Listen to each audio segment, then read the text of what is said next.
வணக்கம். நீங்கள் இந்த வீடியோ பார்த்துக்கிற டைமில் இலங்கையில் மிகப்பெரிய அளவில் புயல் தாக்கி ஏதோ ஓரளவு கொழும்பு பிரதேசத்தில் குறைஞ்சிருக்கு. இருந்தாலும் இன்னும் கழனி கங்கை நீர் மட்டமானது 20 அடி உயரத்துக்கு இருக்கிறதா சொல்லப்படுது. அந்த பகுதி மட்டுமே இன்னும் பாதிப்புக்கூடிய பகுதியாக காணப்படுறதாக சொல்லப்படுது. இது வெளிச்சத்தை பார்த்த மாதிரி ஃபீலாக ஒன்று இருக்குது. அந்தளவுக்கு ஒரு மன உளைச்சல்லேருந்து கொஞ்சம் வெளியே வந்த மாதிரி இருக்குது.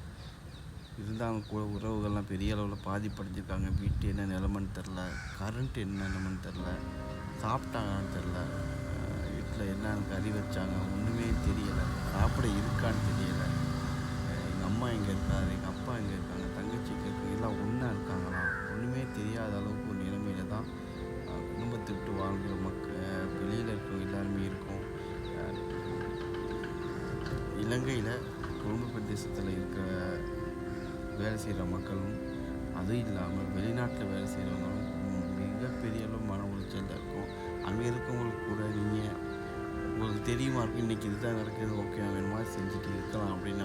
நாங்கள் என்ன நடக்குதுன்னே தெரியலை. அந்த அளவுக்கு ஒரு மிகப்பெரிய அளவு மன உளைச்சலில் இருக்கும். எங்களுக்கு புரியலை நாங்கள் என்ன செய்கிறதுன்னு. வீட்டுக்கு போக ரெடி ஆனாலும் போகக்கூட வழி இல்லை. இலங்கை பூராக பாதைகள் எல்லாமே பாதிக்கப்பட்டிருக்கு. இப்படி இருக்க டைமில் எப்படி நாங்கள் ட்ராவல் பண்ணுறதுன்னு தெரியாது. அந்தளவுக்கு ஒரு இது. அப்படியே நாங்கள் வரணும் பயணித்தாலும் சம்பளம் கிடைக்குமா, வாங்கிட்டு வர முடியுமா அப்படிங்கிற அளவில் மிகப்பெரிய அளவில் பாதிச்சிருக்கோம். இலங்கையை பொறுத்தளவில் சில வருடங்களாக இலங்கை முன்னேறணும்னு எத்தனைக்கும் போது ஏதோ ஒன்று கீழே இழுத்துருக்கு. மேலே ஏற ட்ரை பண்ணும்போதெல்லாம் யாரோ ஒருத்தர் கீழே இழுத்துடுறான். அந்த வகையில் டிட்வா புயல் இப்போ நம்மளை கீழே இழுத்துருக்கு. இப்போ இது இலங்கையை தாண்டி தமிழகத்துக்கு செல்லுறதா ஒரு தகவல் இருக்குது. மிகப்பெரிய அளவில் பாதிப்படைஞ்சிருக்கு இலங்கை நாடு. மீண்டும் பழைய நிலைக்கு வர வேண்டும் என்பது என்னுடைய எண்ணமாக காணப்படுது.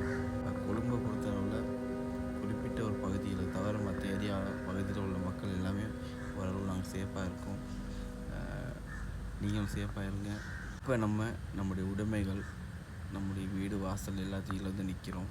இதையும் விட்டு திரும்பி பழைய நிலைக்கு வருவோங்கிற மனநிலையோடு நம்புகிறேன். நம்ம எல்லாருமே மீண்டும் பழைய நிலைமைக்கு வருவோம். ஆக எல்லோரும் உற்சாகத்தோடு தைரியத்தோடு இருக்கணும்.